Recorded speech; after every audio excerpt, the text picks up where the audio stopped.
want to talk about anything else. We don't want to know. We're dedicated To our favorite shows. Oh, my circuit! Everybody loves Hippo Scary dog! Blurson at Blurnsville. Futurama. Good evening. You are listening to a Radulich and Broadcasting premiere podcast TV party tonight. I'm your host, the mandated reporter, and frankly, I'm mortified, Mr. Mark Radulich. And tonight we are reviewing nights 1 and 2 of All Elite Wrestling's Fyter Fest, brought to you by All Elite Wrestling and Daly's Place, live with no crowd, just a bunch of other wrestlers in Jacksonville, Florida. This was a 2-night event. It was supposed to be their debut in jolly old London, England.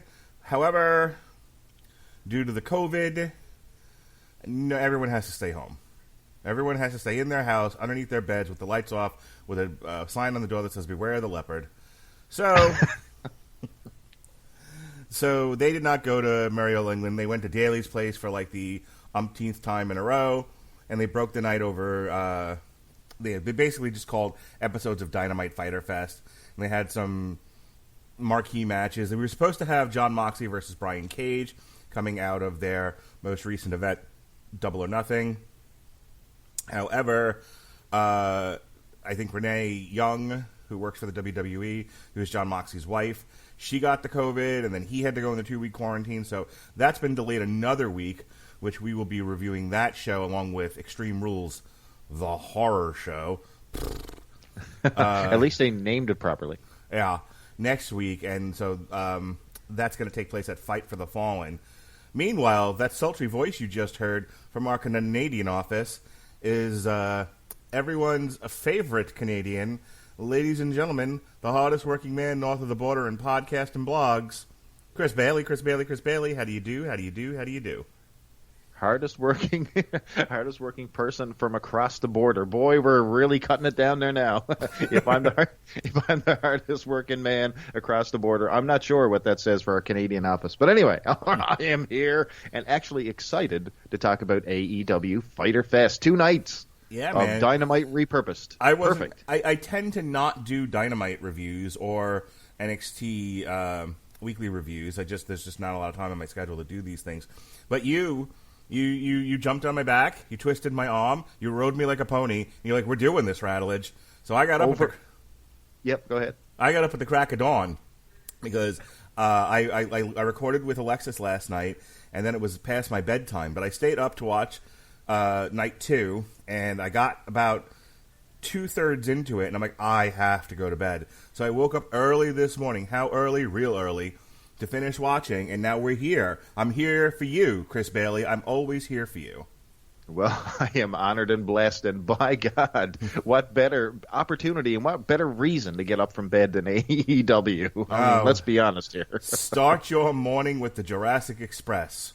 And that's where we're going. Night 1, which took place on July 1st.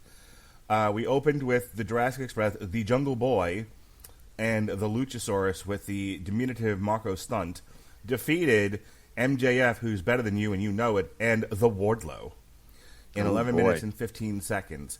I thought this was a great match. I thought, MJF and Jungle Boy work pretty well together. The Luchasaurus and the Wardlow have been feuding up and down in AEW, and Luchasaurus, he has a cool look. He should never talk. He should talk like Wile E. Coyote. Just hold up signs. Like if he goes for a dive and the guy moves out of the way, he should pull out a sign that says, "Oh no." That would be genius. He never... The Jurassic Express needs a manager that talks for them. Because I don't think Luke Perry's kid can talk just yet. Luchasaurus should never talk, and Marco Stunt shouldn't be on the show. Marco Stunt almost got killed in night 2, but we'll talk about that later. Yeah.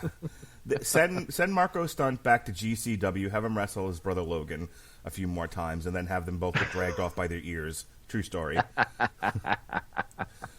I agree. Listen, there's something with Jurassic Express. I got to say, like the entire gimmick itself doesn't really make sense because you've got three completely separate gimmicks just wedged together, but yet somehow it works. And somehow I think if it was WWE produced, I think we would have some sort of magic gold here. But I'm frightened to death to see what kind of twist that they would put on these folks. But you're right. You got Luchasaurus, who has no business on a microphone, but I really dig his work. Him and Wardlow had some really, really great exchanges here in this match, and two big guys going at it, and two big guys with a bit of agility, which is nice to see. I mean, the big guys in AEW, they can move, man. They can hustle. Yeah. So it was really, really good to see. But I want to start out with the announce booth, because that really added to some of these matches as well, because we had Le Champion, Chris Jericho, who was dressed in his Canadian finest here for Canada Day. He had the old Don Cherry special here.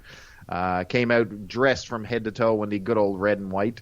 And, he was there for a purpose, in which we'll see a bit later on. But Jericho was adding a lot of stuff, so he was like, it's King Kong versus Godzilla when he was talking about Wardlow and Luchasaurus. And, he added a bit of texture and fun, and really, really giving it to Excalibur. Poor Excalibur did such abuse on that I desk. would be all for Chris Jericho just taking over the commentary booth so I don't have to see his fat flying around the ring anymore. Oh boy, you're not wrong, and buddy, his fat was in full regalia on night 2, which we'll talk about a little later. But this is night 1. He was looking a little 3 months pregnant in that match. Oh boy, and he keeps saying what's hilarious is that the guy keeps getting on, I think it's Instagram, and taking pictures with his shirt off, saying how good a shape he's in, and I'm like, man, are you looking at some cheap dollar store mirror? Because brother, it doesn't look the same on this side. He has like opposite body dysmorphia, if that's the case.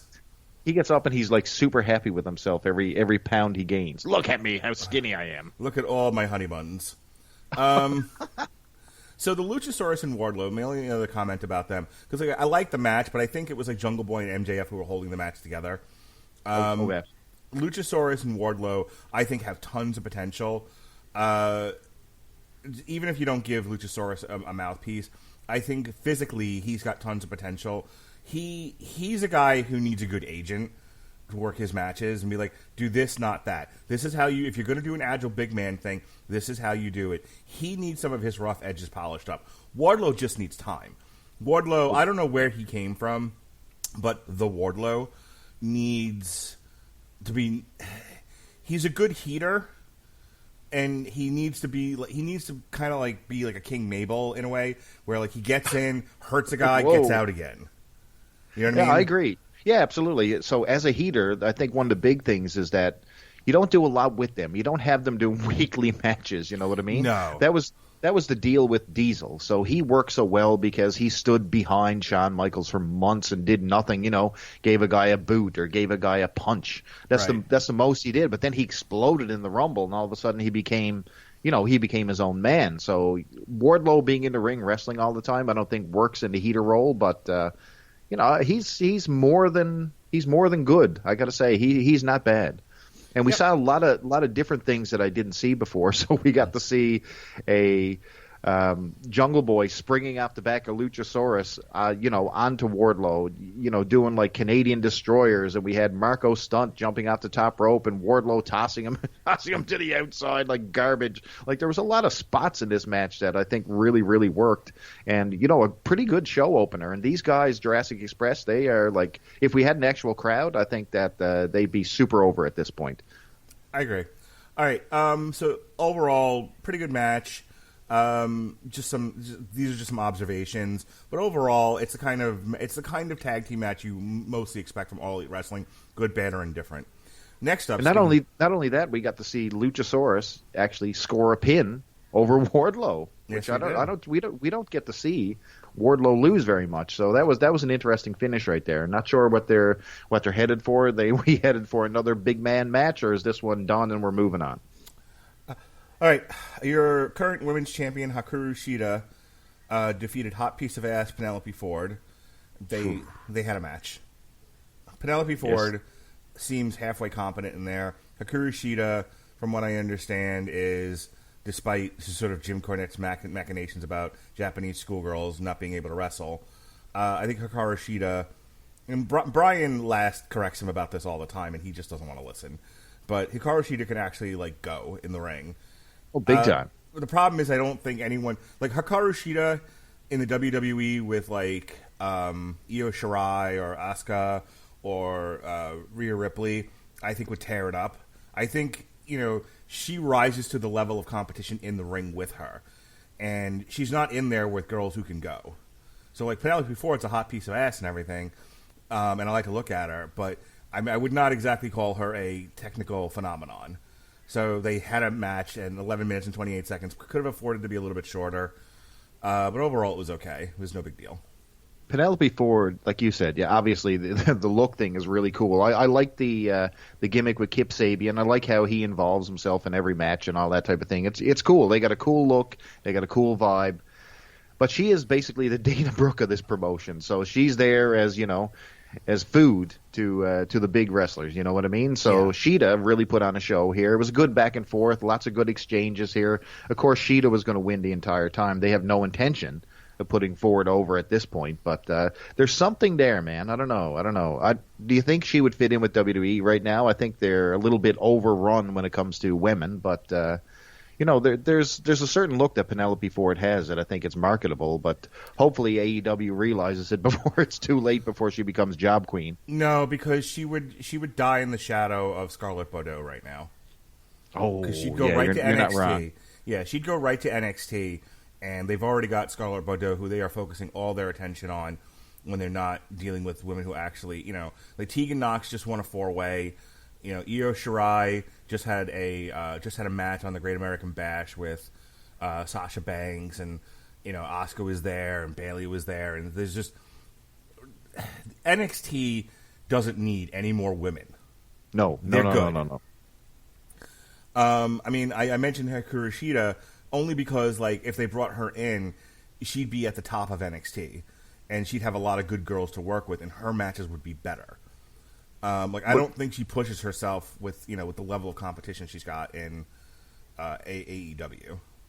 What's striking about Shida is that they put her, she comes out in full Mulan regalia when she comes out, you know what I mean? She's got this gimmick, but then you see her in Fyter Fest episode 2, and she's, dressed in her jeans and, a tank top at ringside, and, it really takes away her mystique, you know what I mean? She's got this Japanese warrior look, and she looks pretty damn cool. She has really, really cool ring gear, which is saying something for AEW, but, outside of the ring, she doesn't look that impressive. So I don't know what WWE would do to her when they're basically, you have to look a certain way, you have to be a certain way when you enter the big time. So I don't know. I really dig her work in ring, and this match really, really was probably better than it ever should be. They'd probably pair her with Asuka and call her Kairi Sane 2 Electric Boogaloo. Oh, gee.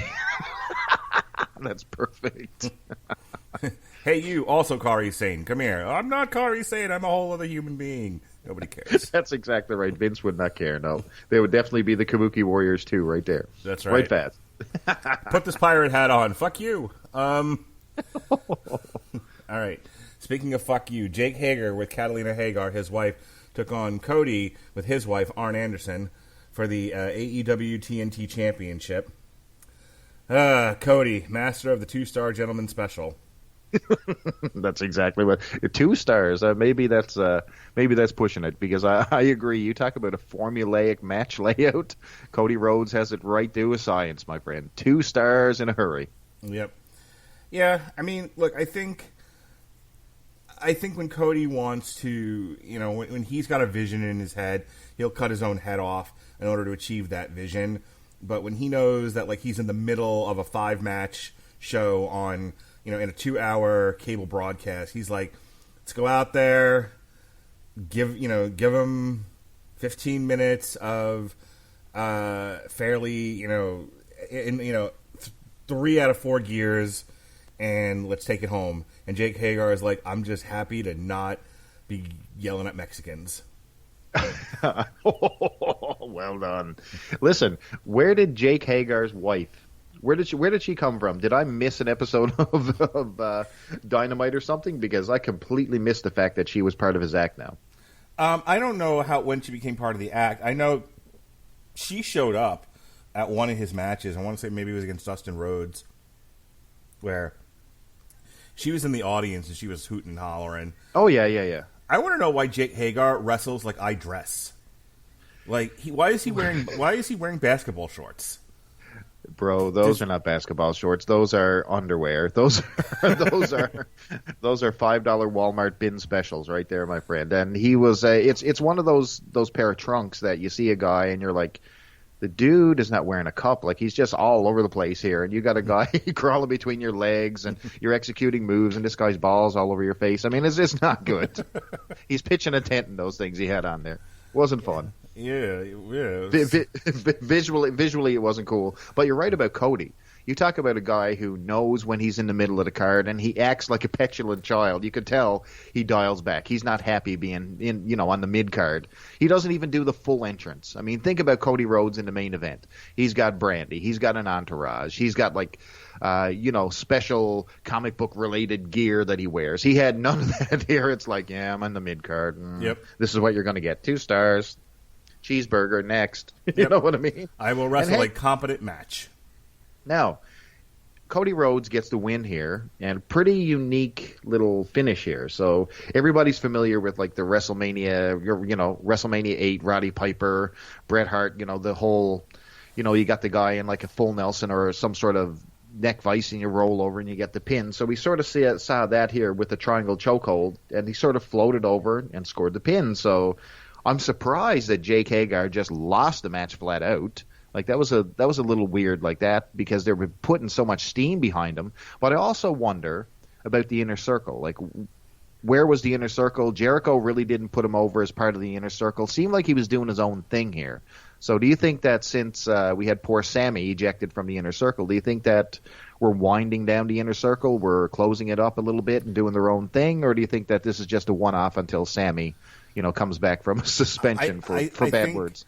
No, I think they are definitely dialing back the Inner Circle until Sammy comes back. I think they're trying to take a lot of emphasis off of it. Because later on when we talk about night 2, Jericho came out, but he comes out with Proud and Powerful. He doesn't come out with the full entourage, whatever. I think they're like, we don't want to do away with the gimmick because Chris Jericho needs heaters and he needs guys to take pins for him. Let's just take some of the emphasis off of this. Let's focus on other stuff, which is fine. So what do you think of the what's his nickname? What did he got Jake Hagar called? Is it hard? What's he got him called? I don't know. There's a nickname. You brought it up earlier this week, like Hard Body Hagar or something like that, or Rock Hard Jake Hagar. What a bad name to put on a guy wearing those blue shorts. What a bad. You know where that came from, right? At the end of it, he won his a Bellator MMA fight, and he was like, "I am rock hard with happiness" or something like that. And I laughed. I thought it was funny, but I'm weird like that. He did not look like he was. He looks like he's on the Chris Jericho special diet right there too, because the boy is starting to plump up a bit. Yeah. All right, let's move on. So, Private Party, Isaiah Cassidy and Mark Quinn with Matt Hardy, because I don't know how that happened, defeated Santana and Ortiz of the Inner Circle. Private Party is another one where, like, here's my problem with AEW in general, is there's so much potential there. There's guys that I think with some coaching and some smoothing out of rough edges and guidance would be amazing. Private Party, absolutely. Hikaru Shida, absolutely. Jurassic Express, yes. MJF is ready for the main roster in WWE. Absolutely. Would you bring Wardlow? Would you bring him? I would. I would, but I would minimize his role. Yes. I'd put him back in the suit and just leave him there. And he would be, when he's not on TV bumping for MJF, he'd be at the Performance Center learning how to wrestle. Bingo. So, like, I love Private Party. They're just all over the fucking place. They're like kids in a candy store. They go out there and wrestle, and they're totally encouraged by the Young Bucks to just tear shit up. But that's the problem. It's like they're doing too much. They're going to burn themselves out in a year.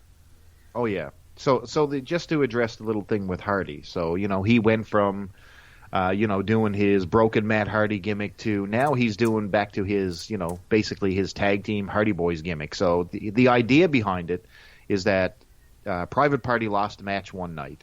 And Matt Hardy showed up, and he decided he was going to put them under his tutelage because he is a tag team master. So, of course, they accepted him into the fold, and they did a 3-way match, and, of course, they won. And, everything was roses ever since. But it doesn't fit together. It's a really odd fit to be seeing, older Hardy teaming with these two young guys who are bursting with talent.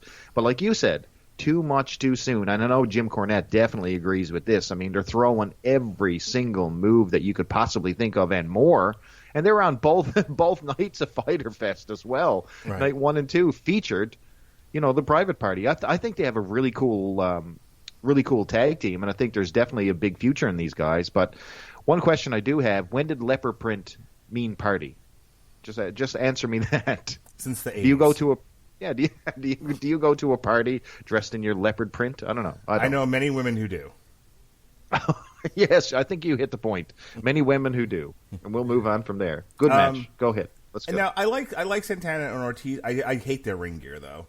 They just look like sloppy fucking, like they just showed up from a painting gig. And I know they're supposed to be like street bros. They're supposed to be gangsta thugs. They just look terrible. And I'm like, please get some real gear. And not only that, I mean, the guy with the overalls and the gigantic beard, he's distractingly unkempt. He's the one Jim Cornette and Brian Last keep referring to as Pampero Firpo. Oh, they're right on the money. This is all I see now. Every time I see him, I see Pampero Firpo. He looks like we need to give him $5 for lunch or something. This guy looks really, really like he would never last 2 minutes in WWE with that look. They both look like they belong on Welcome Back, Kotter. They both look like sweat hogs. Mr. Carter. Mr. Carter. All right. Lastly, Kenny Omega and Adam Page defeated the best friends, Chuck Taylor and Trent, no last name. I don't know why, for the AEW Tag Team Championships. Kenny Omega and Adam Page work well together. They're fine as tag team champs. It gives them both something to do. I think it's a situation where both of them kind of needed a championship to have as a gimmick because they weren't doing shit else with them. Adam Page as like a drunk who kind of comes alive in his matches, and then the rest of the time he's just an obnoxious drunk. I think it's kind of funny. I don't want to lean too much on Kenny Omega because I listen to way too much Jim Cornette, and it has warped my ability to judge Kenny Omega fairly. Because all I hear is every time he wrestles is twinkle toes, finger bang. So well, you got to explain that second one. What is he calls him Twinkle Toes McFinger Bang. That's his nickname for him, among other things. He calls him Kenny Olivier, Twinkle Toes McFinger Bang. His most recent one is he's the love child of Richard Simmons. Yes, well done, Jimmy. I mean, I've never I know Kenny Omega was somebody everyone talked about, and I had a vision of what he looked like in my mind before All In, and then I saw him wrestle. I think I saw him wrestle Adam Page. On that show, and that was the first time I'd ever seen Kenny Omega at all, and I'm like, I don't know what anyone's talking about. Like he never looked like much to me, and I've seen him wrestle, and that's the problem is I don't want to sound like this is the Jim Cornette Jr. show, the Jim Cornette Parrot show, but Jim Cornette I think is right about him. He's self-trained, and he comes across as self-trained. Definitely. He does so much gesticulating in the ring that it's distracting, and then he has a really simpering voice. I think as one of these guys that can just go and do move after move after move. Yeah, he's a super athletic talent, but I don't see much more out of him besides that. I'm glad he never went to the WWE because he'd have been worthless. Well, he started in NXT, so he didn't last very long in NXT, the old NXT, of course. And then he went to Ring of Honor, did a big sabbatical there before heading over to Japan, where, of course, he broke his success. But, I mean, he's a chameleon, man. He can adjust to any style. His work in NXT does not look anything like he's wrestling right now. So, I mean, his style has emerged out of nowhere. But you're right, he is self-taught. Now, this tag team with Adam Page seems to be another one of these COVID-era affected tag teams where I think they were supposed to break up a lot earlier, doing your Sasha Banks, Bayley, and your poor Nikki Cross and Alexa Bliss type thing, where these tag teams, were not meant to be together very long, but they are just due to the situation that we're in right now. Right. So these guys may never break up. And seemingly, every single week we see them, that the tension sort of eases off. You know what I mean? Yeah. Like, first they didn't want to tag each other in. Now they're starting to warm up. And by the time we get to Fyter Fest 2, they're like a solid tag team. So, I mean, it's sort of the weird. way they were like hitting each other. That's what I mean. Like, these guys were brawling, and now all of a sudden they're almost loving each other. They're almost Trent with the best friends. You know what I mean? Just missing that hug in the middle of the ring. So But- I want to like run to AEW and like throw Trent in a bag and take him to NXT. Like I know, I know we've talked about a handful of people here on this just night one who would like do their careers would I think blossom if they went to NXT instead of staying in this glorified indie that is AEW. But like I just want to rescue Trent Beretta. I want to give him back his last name. I want to Trent. Your slave name is Trent. Your full name, your man's name is Trent Beretta. He'd be so good. Throw the just polish him up. Throw the cruiserweight belt on him. Let him tear shit up. Stop pinning him in every match because this fucking best friends thing has not worked out for Trent Beretta. It's worked out great for Chuck Taylor. Oh boy, who should not be within a country mile of a wrestling ring? He's fine. He doesn't have the look. Boy, Vince McMahon would put this guy through the bone chipper if he saw Chuck Taylor. Chuck Taylor would be a referee in the WWE. If that, he would be like a B show referee, a house show referee. He'd be referee on Main Event. But anyway, obviously Omega and Page got the win here, but boy, did it take a long time to put away the best friends. That was one thing I noticed here. I'm like, and they good always Lord. pinned fucking Trent. What did this guy do? Did he try to bang Brandy? I don't understand.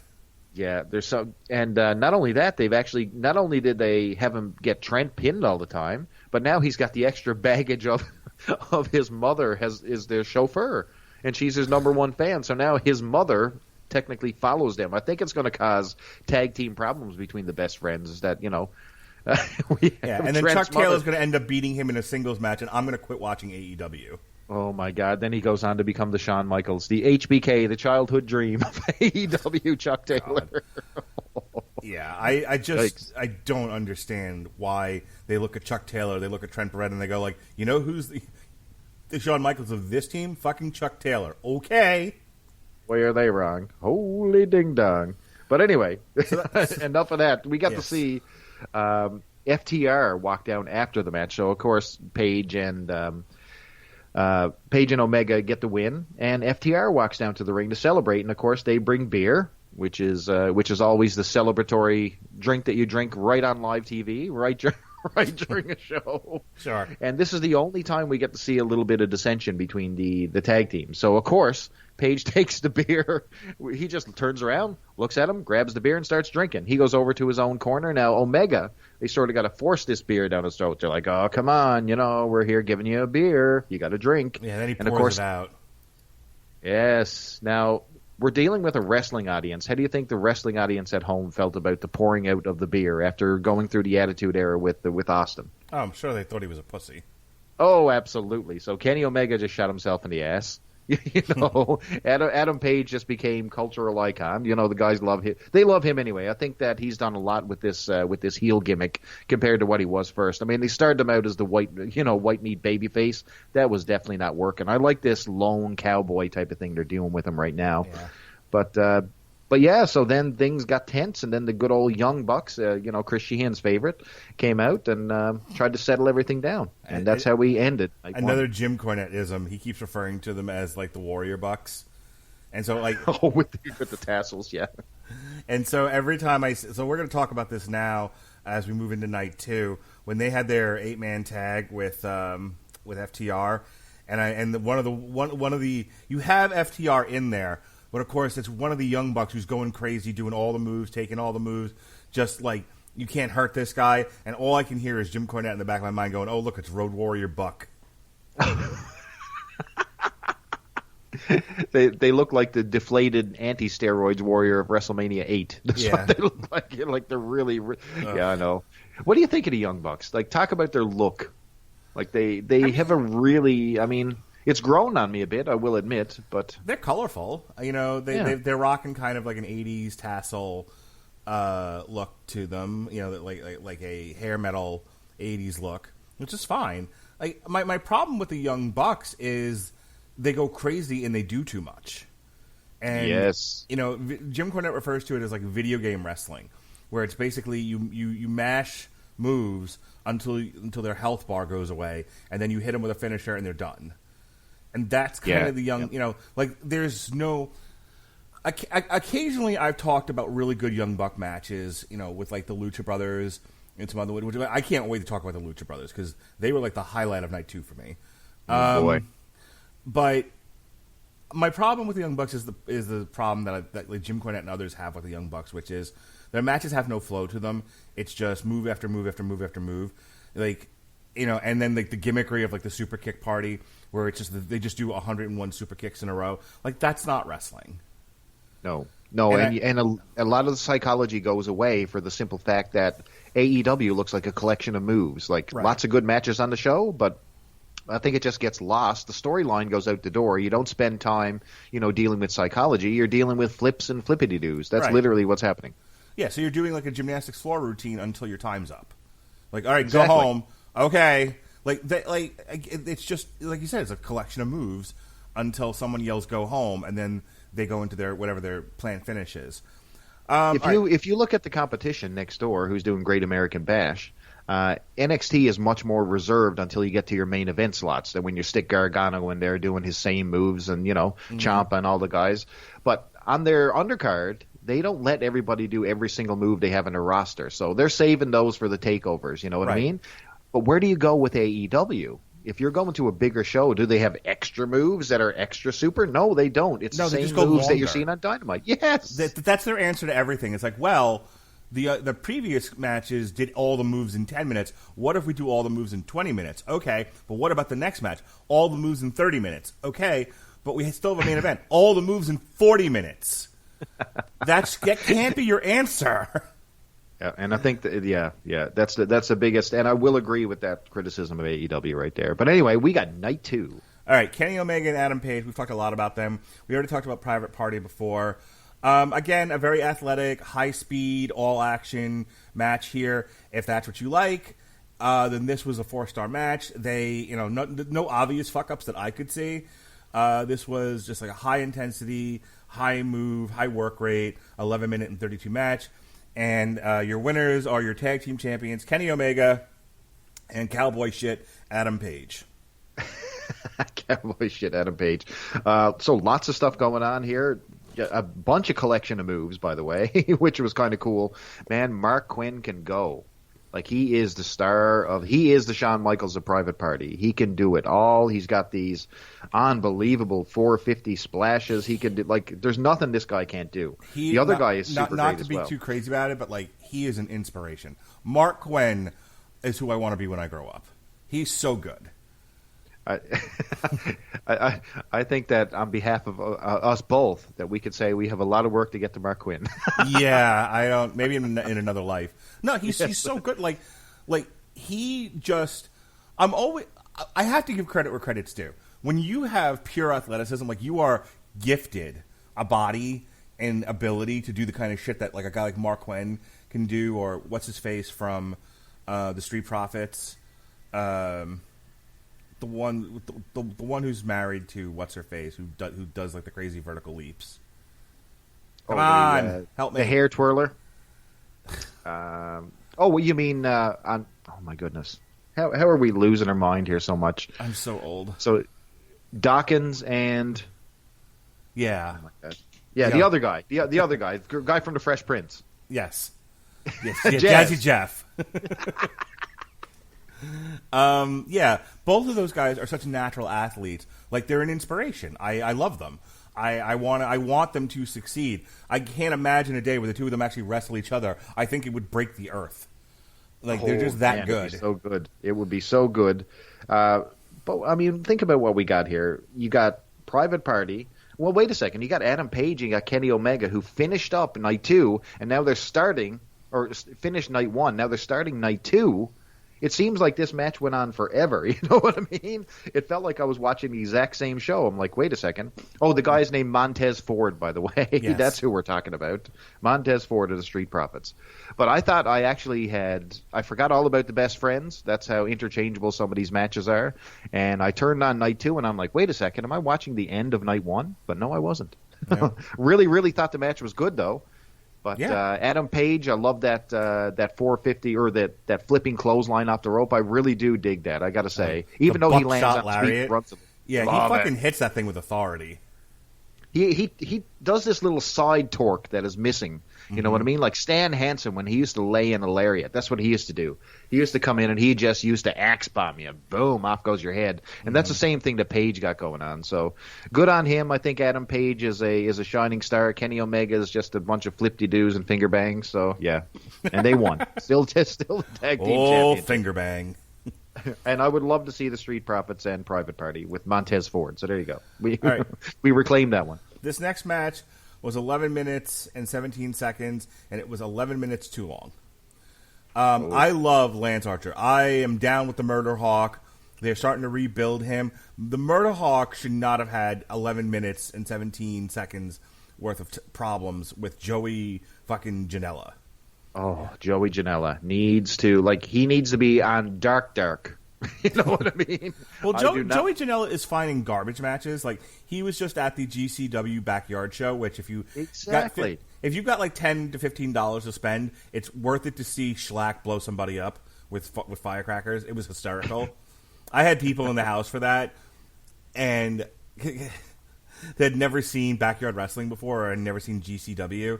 And the closing spot was Schlack in a mask, which, by the way, guns don't kill people. Schlack kills people. Just want you to know that. Check out Schlack if you haven't heard of Schlack. You should check him out. He's my new hero.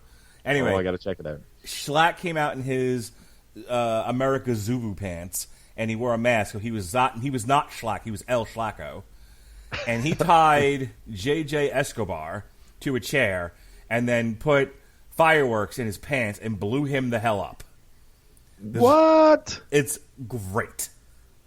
We were hooting and hollering. I haven't hooted and hollered this much since Schlack took on Kobayashi Ayatollah in the GCW Goes to Japan show from earlier this year. Hot bananas. Oh, I got to check that out. I you know what? I've missed out on all these backyard and garbage promotions that you promote all the time, and I'm like, man, where does he get this stuff? But I got to check it out. I got to check it out. People are like, New Japan. I'm like, GCW? Come on. Wholesome family entertainment. That's right. Murder, death, kill, baby. Nick Gage all day, every day. All right. Nick Gage is not still in that, is he? Yes, he is. Oh, my God. Absolutely, man. He just wrestled Casanova Valentine at No Holds Barred. It was great. Combat Zone wrestling legend, Nick Gage. That's right. Wow. Anyway, Joey Janela was there. Yes, he was. He didn't wrestle, but he was doing commentary for this GCW show. And Joey Janela only works in garbage wrestling. Apparently him and Sonny Kiss have made it like a tag team, but I don't ever watch Dark, so who cares? Anyway, Lance Archer came out and threw Sonny Kiss at Joey Janela. Lance Archer is my fucking hero. I love that. I love that Lance Archer comes out with some, he's pounding the crap out of someone backstage, and he just brings him to the ring as extra trash to throw at his opponent every match. I love it. And Sonny Kiss was perfect. Yes. I always wanted to see Sonny Kiss get his ass kicked, and this was fun. Yep. Lance Archer, they need to keep Lance Archer strong. I just don't, this should have been 5 minutes. Just 5 minutes of Lance Archer beating the living. And, this is where Joey Janela, I think, would have earned his keep. Really earned his paycheck if he just took a beating from Lance Archer and got no offense. Well, they were using Sonny Kiss as as a little bit of a device to keep Joey Janela in the match. You know what I mean? Sonny Kiss gets in the ring, he hits a 450. You know what I mean? It's sort of 2-on-1 here, so that's why you can explain a little bit of the duration of the match. But all of a sudden, out of nowhere, Lance Archer just knocks his block off and he gets the win. So exactly what it should have been, but only cut 7 minutes off that bad boy, and that's all it should have been. Next up is your 8-man tag, which went 16 minutes and 27 seconds. You have the Butcher, the Blade, and the Lucha Brothers versus FTR and the Young Bucks. And I actually really like this match a lot. Like, I kind of go blow hot and cold with the Lucha Brothers. Sometimes I think they do way too much, and the matches get crazy. Like, the ladder match with the Young Bucks, where I thought one of the Young Bucks died. I was like, oh, yeah. This is ridiculous. This is going, this is like, here's the line, and then they just run right past it. This one, it got a little silly at times, but I was mesmerized by Rey Fenix. He's such a good athlete. Like, he's on that level of like a Mark Quinn or a Montez Ford, where he just does shit, and I'm like, I don't know how you do that. You're a ninja. You're a wizard, Harry. Like, he's so good. Well, we got to see the first Canadian Destroyer springboard off the top rope to the outside. Rey Fenix actually did a springboard flip pile driver over the ropes and into like a pile of bodies on the floor. It was like Phoenix was the star of this show, and man, like the way he blocked. There's another big spot that I really, really enjoyed. I thought was innovative. So the good old Meltzer driver. So if you can't picture this, one guy has their opponent upside down, getting ready to do the tombstone pile driver. Their partner springboards to the top rope, and they basically do a spike pile driver. It's called the Meltzer driver. So the Young Bucks had their, had one of their opponents upside down, ready to go, and Rey Fenix out of nowhere walks the ropes, old school, but he's not holding on to nobody. He's actually walking the ropes, and he actually kicks the other Young Buck off the rope. I thought that was just genius. It came out of nowhere. It was off to the side, off camera. Oh man, this was all, the lucha. The criticism may be they did too much in this match and it was too frenetic, but I'm willing to forgive a lot of it because Rey Fenix is so athletic and he's so good that I was like mesmerized and I didn't care anymore. Which is amazing because usually his partner gets most of the accolades in the Lucha Brothers thing. You know what I mean? But man, Rey Fenix is the star here, man. He's the new Rey Mysterio. No doubt about it in my mind. He can do exactly what Rey Mysterio did back in his prime, this is the guy WWE's been looking for. He's the guy, instead of putting like half-fat guys in masks and calling them a luchador. Or do you remember back in the just before the Attitude Era broke, that WWE decided to do a Mexican lightweight division, and they even put their own show, Super Astros, and promoted it a little bit. But man, did they pick the wrong luchadors? Yeah, WWE is not. I mean, even when they did like their own light heavyweight division to compete with the cruiserweights, and it was like headed up by like Taka Michinoku, it was like, you guys don't know what you're doing. Like, no. Well, listen, the whole idea behind it was supposed to be the Great Sasuke, but of course he did not agree to the terms of what WWE wanted him to do, so he ended up having to turn tables and go with Michinoku. So I mean, you take a look at the match that they had on Canadian Stampede. I mean, if you haven't seen that pay-per-view, you're not a wrestling fan, as far as I'm concerned. It's amazing. But man, those guys tore the effing house down. And I mean, you talk about a showcase. My hopes were high for that belt at that point. You're like, oh man, this is great. This is on par with WCW. But then they brought in like the fat luchadors, like the guys that nobody wanted, and like Brian Christopher. What? Like, okay, Memphis does not have a lightweight division. Okay, they just have a series of small people. Yes. All right, we got to move this along here. Nyla Rose killed 2 bitches. Oh Next. boy! And you talk. That was literally it. But those two ladies were amazing. Like probably the best jobbers I've ever seen. The one in pink, did they get her at the mall? Yes, did they find her like at a fucking Baskin and Robbins and be like, "You want to be a wrestler? Here's some spandex." Put this on. That's fatty. literally. Yeah. So the only thing about this match, she kills these 2 poor jobbers, and boy were they jobbers. And then she gets on the mic and she says that she's going to be debuting a new manager. She says everybody wins or gets high contendership spots with managers, so I'm going to debut a manager, and we're left with the mystery of who's the new manager for Nyla Rose, which is going to be interesting. So this was a 2-minute match that I actually like fast forwarded. It's great. Go back and watch it. So I didn't see the announcement, but I honestly hope she just brings in like a homeless guy. Like, here's my manager. Give me. Like, I want her to like go in the opposite directions. Like okay, so apparently in order to get over, you have to like bring somebody out with you. Fine, here's the guy I'm bringing out with me, and it's like Harvey Whippleman or some shit. Just like a homeless Harvey Whippleman. Well, you have to see Kenzie Page. If you're looking for a jobber, you have to see Kenzie Page, which is the girl we're talking about. But anyway, moving on. All right. So this next one, I know the Dark Order gets a lot of flack for being like a shit gimmick and everything, but I have to say, this 6-man tag was interesting. They told a story. Colt Cabana, I guess, has injured ribs, so they were playing an awful lot. That I've never seen Stu Grayson quite so graceful. Oh man, Like, he was on wow, fire. He's super athletic. Brody Lee was kind of playing into his leadership role of the Dark Order, and like giving instruction. And I like the fact that he wasn't just browbeating Colt Cabana; he's like encouraging him. And then This SoCal probably Uncensored one of took the a best- beating. Yeah, this is one of the better. SoCal Uncensored deserves a beating, by the way.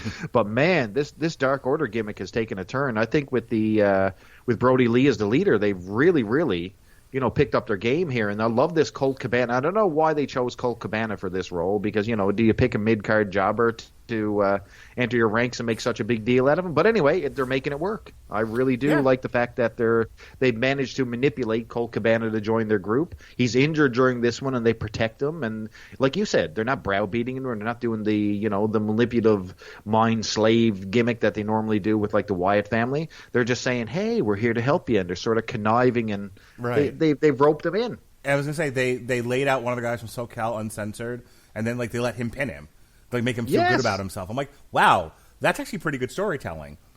For a company who we tend to shit over because they don't do good storytelling and they rush things and they do too much, like they actually took their time with this. I mean, people might complain like, yeah, but it was the Dark Order and SoCal Uncensored. What a waste. But I mean, that's been the complaint, is that they have these wild gimmicks and then they tell shit stories with them. And in this particular case, they used everybody really well. Scorpio Sky also is another really talented athlete. I don't think he got a lot in this, but what he got, he made he made the best use of the time he got.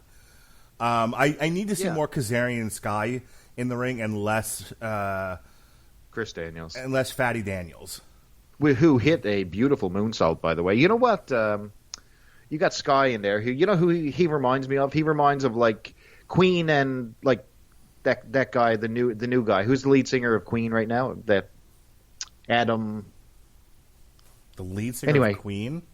Yeah, the new guy. Yes, they got that guy from American Idol fronting their band right now. He's Anyway, that's what they remind me of. It looks like a new guy just stuck in with two old farts who's just propping him up. You know what I mean? Because Scorpio Sky can go. What's that? Do you know who's singing for Queen now? The band. Adam Lambert. Adam Lambert. There you go. He's like the Adam Lambert with the old band Queen, just barely holding on there. And that's what SCU and Scorpio Sky reminds me of. Man, it's really, really odd. Yeah, so I really like this match. I think I enjoyed Night 2 a lot more than Night 1. Now that I'm looking back at this, I think I was into the matches a lot more. And then we got to our main event. Oh, yeah, that's putting it lightly. Chris Jericho versus Orange Cassidy, who came out. He was a ball of fire. He gave Chuck Taylor. He gave Chuck Taylor his T-shirt. He gave Trent, no last name, his glasses and his jacket. And at this point, either you accept that Orange Cassidy is a giant gimmick, a giant comedy gimmick, or you don't. There's no other way to talk about his matches. I'm not going to sit here and belabor the point. I've been over this 1,000 times about Orange Cassidy. I think he works better as a mascot or a manager, but if they're going to put him in the ring and he's going to do this, you kind of have to wrestle around it. And I think that's where Jericho earns his keep. Is they just keep throwing really stupid things at Jericho, and Jericho's like, well, I'm smart and fat, and I can work around it. He's smart and fat, and he's modified his offense to Fat Man. That's why we have to see the Judas effect. He no longer needs to do his lion salt. He no longer needs to go airborne. He's got that Judas effect elbow. My God. Yeah. And Orange Cassidy, we really got to see him wrestle during this match. So this guy can go. There's no question about it. He had a fantastic little match here for what it was with Jericho. We all knew what the finish was going to be. It was, it was given, because there was no way they were putting, mascot Cassidy over I have Y2J. to say, they actually got me on this. If they can make me care about a gimmick wrestler like Orange Cassidy, they've succeeded. And I people listening to this you're too negative on AEW. Here's where I'm going to be super positive. I went into this not caring about Orange Cassidy, but they made me care. and they gave me hope Bingo. that he would win. He had enough hope spots, and there was and they downplayed the silliness just enough to where you still got the full Orange Cassidy experience, but it made it seem like he was taking the match seriously. And because he took it seriously and Jericho took it seriously, I got into, like, I forgot myself. I forgot that this is garbage, and I actually enjoyed the match. And there was a part of me that was, like, rooting for Orange Cassidy, and I hate myself for it. Like, you know. Well, if this had a live crowd cheering it on, I think this would have been, up another notch, because totally. you get to see Cassidy, and Cassidy was brilliant because he started out his match doing his non-kayfabe garbage that he does, you know what I mean? He's just milking the crowd, he's doing all the phony stuff, making fun, but then all of a sudden there's a point in the match where he kicks into full gear, and you get to see him actually wrestle, and man, people are invested in it, and you talk about hope spot after hope spot after hope spot. I was totally into it, and then of course, bang, Judas Effect, it's all over, and Jericho takes the win. So and before that, you had the interference from, like, he couldn't just beat him, they couldn't just have a match, they had to have interference. He hit him with a bat, which he kicked out of. They threw orange juice in his face. Poor Aubrey had to lay in the orange juice at one point. And Trent and Chuck Taylor came out and, pushed Proud and Powerful out of the way. Like, for a main event of a 2-night card like this, they really made the most of it. And I have to say, like, despite Jericho had to win. There's no way Jericho gives up a win to Orange Cassidy. But they did what wrestling is supposed to make you do. Chris Sheehan says it all the time. It's like, if you forget you're watching garbage pro wrestling and you're really into it, and you forget yourself and you get lost in the match, that's their job. Their job is to make you forget that this is fake fighting. Especially during COVID era, which is so canned, you know what I mean? So sanitized, so serene, because there's no real audience. But AEW figured out that formula. As I said in a bunch of other, podcasts about AEW, but they really got this down to where the point that I don't realize anymore that I'm watching COVID era wrestling. So this whole show was, both nights were good. I really can't downplay these 2 nights of action. And, NXT is delivering some good stuff, too, with their Great American Bash. I think that AEW actually topped them out because I was more into the matches I'm seeing here. But I liked it. And we got we got Fyter Fest coming up, baby. I have not watched night 2 of the Great American Bash, but the first night I did watch. And, there was some... That's the thing with NXT is... Their weekly show is just fine. Definitely. Some stuff I skip, some stuff I watch, but overall it's a solid wrestling show. And the Great American Bash, they just slapped a name on a regular episode of NXT, and the only big deal about it was that Asuka, Bayley, and Sasha were there. And that match was great, by the way. Io Shirai versus Sasha Banks was fantastic. Man, Io Shirai, you talk about someone who's risen to the occasion. Man. Like, they've taken away that crazy girl gimmick is being slowly muted, and she's becoming a world-class worker right in front of us. I love it. Yep.